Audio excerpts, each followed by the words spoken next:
I'm back with episode 3, another episode of the Open Book Club, where you can join anytime. I realized in the last episode I said you can join every time, which that is in fact true, but I meant to say you can join anytime. You know, one of the things that I was thinking about, like, what else could I implement in this podcast? It's certainly new. It's not the first podcast, by the way, that I've done. I've done a true crime podcast with my sister called Cocktail Murder, and we covered true crime. We covered specifically Black and brown and just people of color, minority cases, and that was a good run. It was one of those podcasts that came to be during the pandemic. We actually ended up stopping because, you know, life be lifin', life happened. And, you know, we both just had some significant changes in our lives where, you know, she moved in with her boyfriend and I needed to find a new roommate. And now me and my boyfriend are moved in.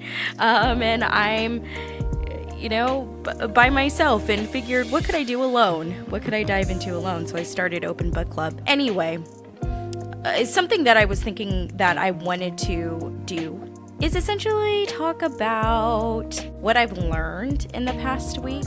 What I've learned this past week while you and I were away was, you know, I've learned to just bet on myself.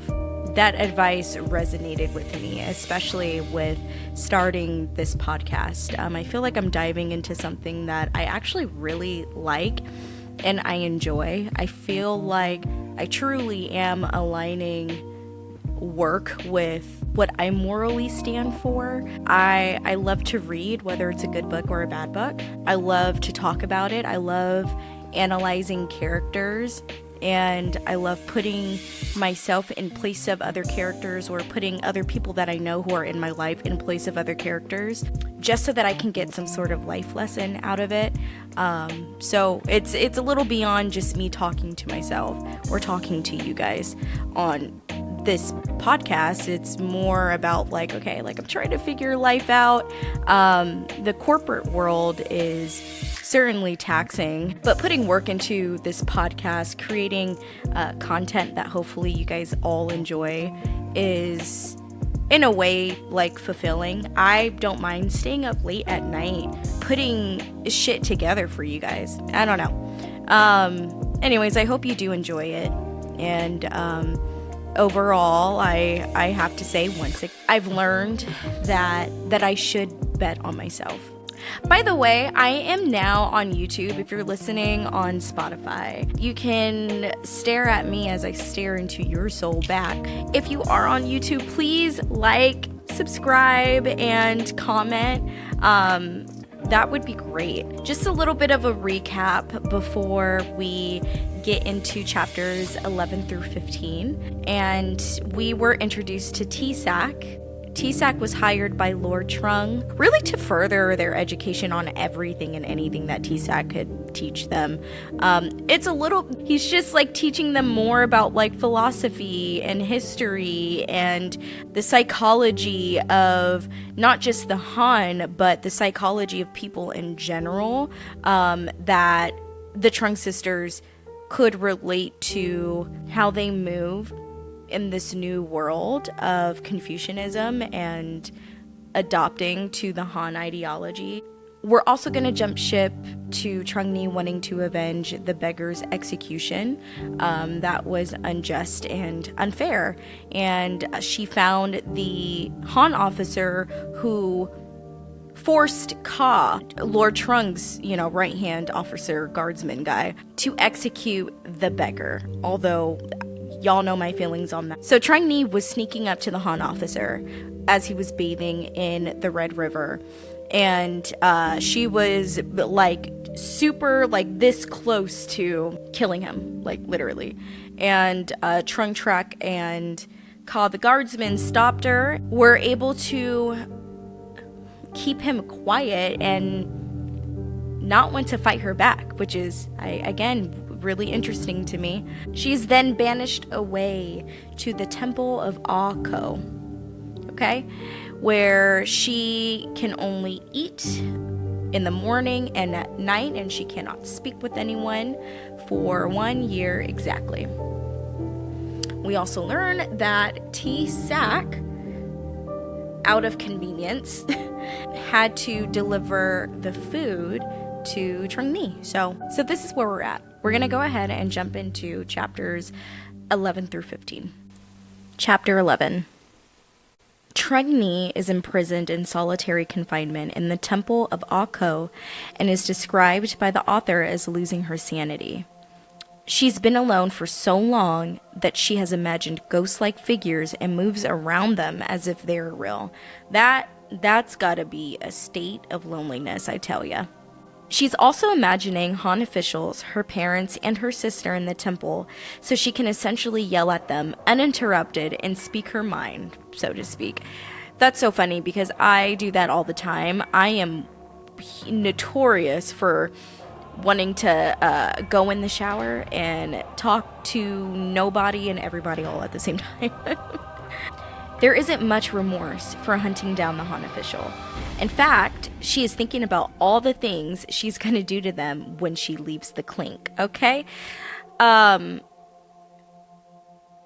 I mean, when you have a year to be alone with your reckless thoughts and not having your way while being banished to solitary confinement can definitely make your vengeful spirit grow, that's for sure.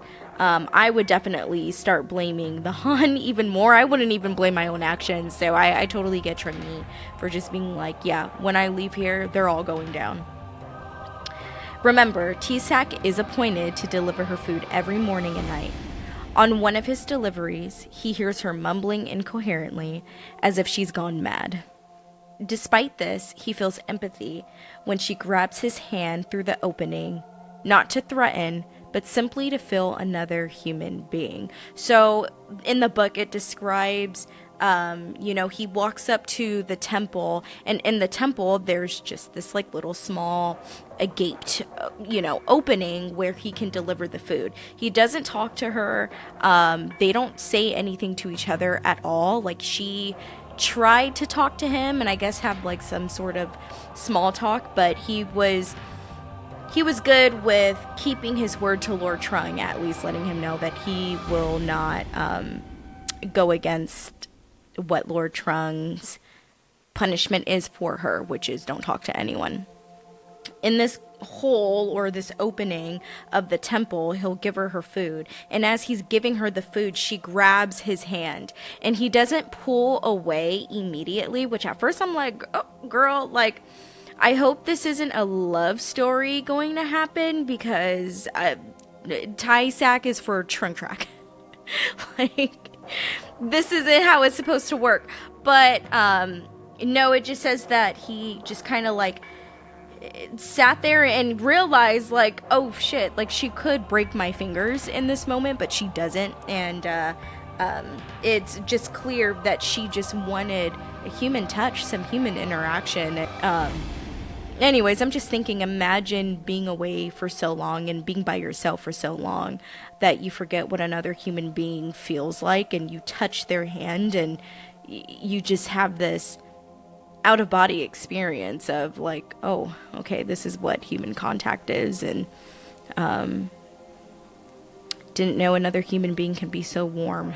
Because he's been delivering her foods, he got to see like a little bit of insight on how she's been holding up, and clearly she's not holding up great. As mentioned, she's walking around mumbling to herself, or she's going off on imaginary people. She's dealing with a lot mentally, and T-Sack shows signs of like empathy, and he also thinks to himself, like, she doesn't deserve this punishment to the extent that it's affecting her. And he felt like the least he could do is smuggle scroll. That way she does not miss a lesson. So that's what's going on in the world of Chung-mi. She's slowly breaking down, and T-Sack is witnessing it day by day. I gotta be honest, like, that's gotta be a little hard to witness. He first came into the palace teaching these girls, and Trugni was very outspoken, extremely opinionated. I'm not gonna say that she went from extrovert to introvert when she was banished away, but there was definitely a change. She was a little bit more reserved. It's gotta be hard to watch such a wild, adventurous spirit, just stop adventuring. Meanwhile, Trunchrak is thinking about how she left her sister alone to defend herself against her parents. She's grappling with her sister's silent presence due to her obedient nature. On the other hand, she has her own issues. The Han governor is on Lord Trung's neck about getting a male successor, and the Lord is going to go against all that he believes in and marry off Trunchrak. Chapter 12. T-Sack gets sick and needs a break to rest from teaching and delivering food to Trungni. Ka, the guardsman, substitutes for T-Sack in delivering the food. It's late and dark, and Ni sees only a light from the lantern that Ka is carrying. She says, "T-Sack, have you brought me more scrolls?" I'm just kidding. She definitely would not have an English accent. But she says, "T-Sack, have you brought me more scrolls?" Ka told her, "It is not I. I'm not T-Sack, it's Ka." But then realized, oh, this mother, T-Sack has been smuggling scrolls, and he's not supposed to. And Ka is very loyal to his duty. And despite what he wanted to do, he ended up telling Lord Trung about the scroll smuggling. Girl, and this part kind of pissed me off, because I'm like, it's okay for her to not miss a lesson. Now it's like, okay, you're just being a snitch, and it's just kind of annoying. So anyway, Lord Trung, after hearing this news, then dismisses T-Sack indefinitely. Okay, he got fired. Then T-Sack said, "Well, since I no longer work for you, please allow me to take Trunchrak as my wife." Lord Trung said no, and T-Sack refutes. With some back and forth, T-Sack then said he would like to make a deal. He will leave the domain of Lord Trung's and will return home. But Lord Trung needs to tell Trak about this proposal, and if she follows him, his punishment will be banned. Lord Trung essentially considered it, but does not give him his word. Later on, Trak finds out that T-Sack was then dismissed, and although Lord Trung and Lady Menton withheld the proposal information, Trak knew something was off. She just knew that there was no way in hell he would have left without saying goodbye. Throughout the book, Feng Nguyen teases the love between Trunchrak and T-Sack. It's certainly in our faces that they are feeling each other, but no moves have been made yet. And I don't know, I did kind of find it interesting, and this is obviously a little different than most books I've read when it comes to love stories. Sometimes there's just a slow burn, and in this case the slow burn started within a chapter, and then it's almost like the very next chapter T-Sack is like, well, I want to propose. So that it's a little fast pacing there, but what are you gonna do? So now Trak is thinking, now the love of my life is gone, my sister is gone, the love of my life has left, and he pretty much left me without saying goodbye. I don't know what happened, but something feels off, and because I'm not in the know, I don't know what to do with myself. I don't know what to think. And she then remembers the story that Nee told at the dinner party about a woman taking her own life by eating the heartbreak grass because she was forced to become a concubine rather than be with the man she loves. And the legend within the story is that this woman pretty much unalived herself by and near a cliff on a mountain. And Trak decided that she wanted to go find that cliff to possibly end her life. And I wrote a note to myself to quote the last page of the chapter, so let's see what it says. So she's running away, okay? But she does leave a note for her family. And in the note, she leaves like a riddle of some sort. In the note, she says, "Gone to find my roots. If you should ever seek me again, look to the earth." And the end of the chapter, Lady Minton is trying to figure out, like, what does this mean? And she goes, "What are Trun Trak's roots if not Kungden Milin? Where was she born and raised?" By the way, Kungden Milin, I don't think I've mentioned it yet. That is the, like, domain of Lord Trung. That's, like, the city, I guess, the name of the city. So, very interesting. So, things are ramping up. We're going to start to get into the rebirth of the girls, I think. I just have this feeling. So, you know what? Before we get into it, I gotta do that thing. I gotta look up whether or not heartbreak grass is a thing. Heartbreak grass. Gelsemium or Gelsemium. All 3 species of this genus or genus, I don't know, are poisonous. Okay. Wow. So they are native. This heartbreak grass is native to India, Indonesia, Laos, Malaysia, northern Myanmar, Taiwan, northern Thailand, Vietnam, and the Chinese provinces of insert the provinces here. Interesting. Okay. And they look cute too. That's what's crazy. It's all yellow and cute. So, Chapter 13. This chapter is actually, I really, really enjoyed this chapter. Trun Trak is traveling up the mountain, wanting to get to the legendary place where the woman took her last breath in the story that Trung Ni told at the dinner party. She stumbles upon Eagle's Landing, where she runs into the Dagar people. And the Dagar is what Feng Nguyen describes as the mountain tribe of tatted women. And you already know I gotta look it up. So, I actually have this page in front of me right now. And when I did look it up, what comes up is Montagnard, which is the name coined by the French. It's a French term that means mountaineer. So I suppose they're referred to as the mountaineer people. But I'm going to refer to them as the Dagar people.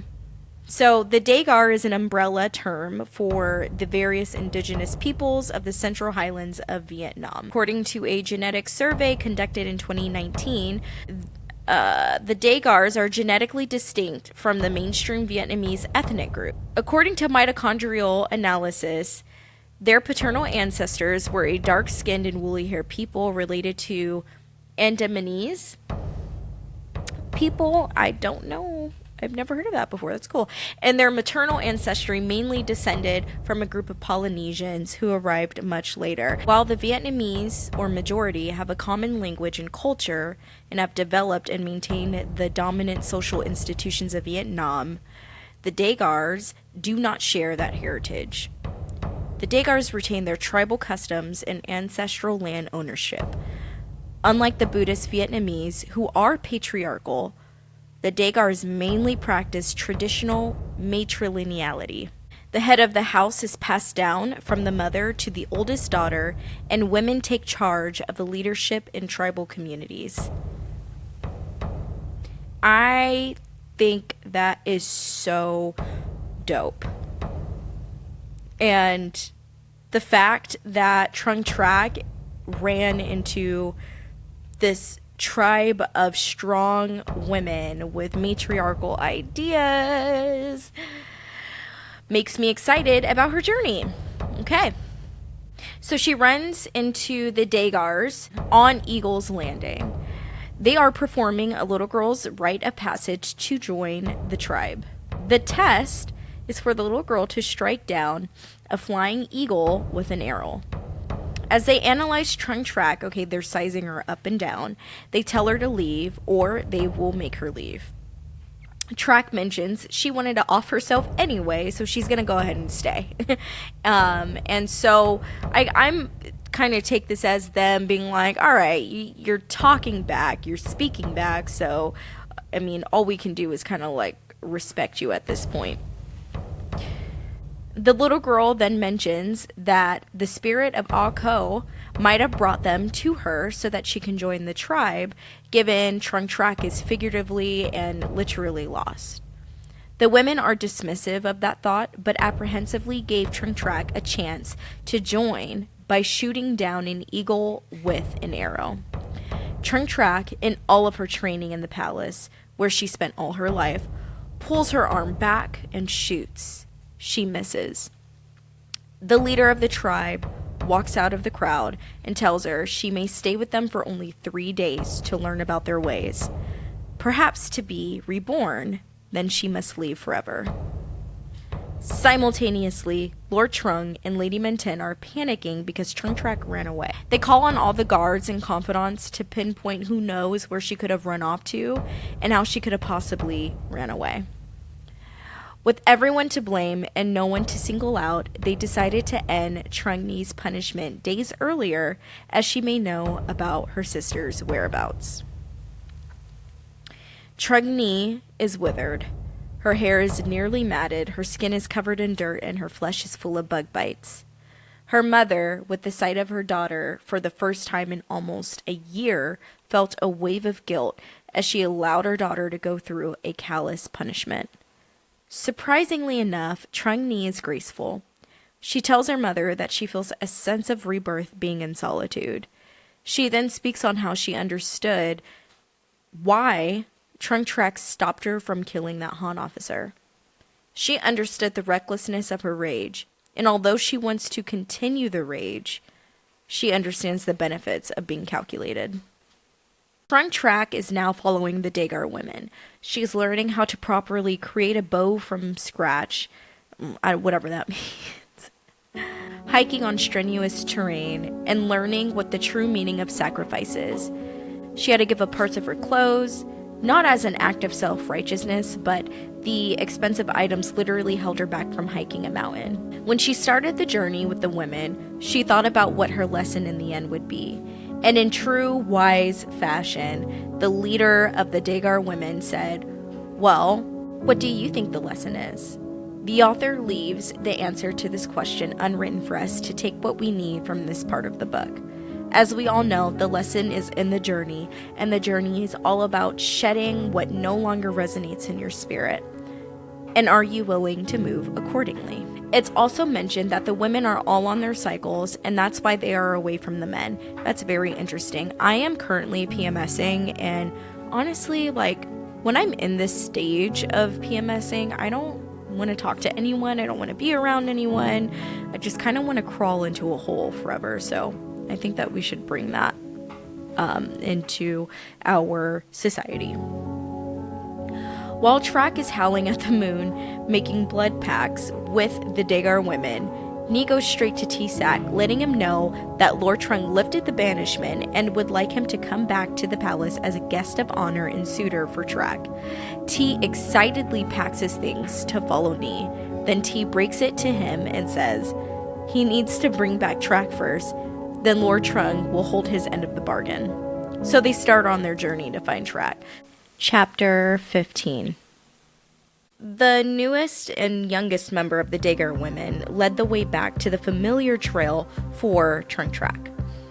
As she started on her journey, a little less heartbroken and ready to go home, she runs into Trung Ni and T-Sac miraculously. So there is just a warm welcome of just pleasantries and I miss yous and all that fun stuff, and they head back home to the palace. Lord Trung meets the three and welcomes all of them with open arms. He then gives Trung Track and T-Sac his blessing of the proposal. Lord Trung is in the mindset that knowing that he did not use the Han's help to find Trung Track a husband, let alone did not use any of the Han's referrals of a husband or successor of the domain that this will definitely turn around and not just haunt him, but the whole family.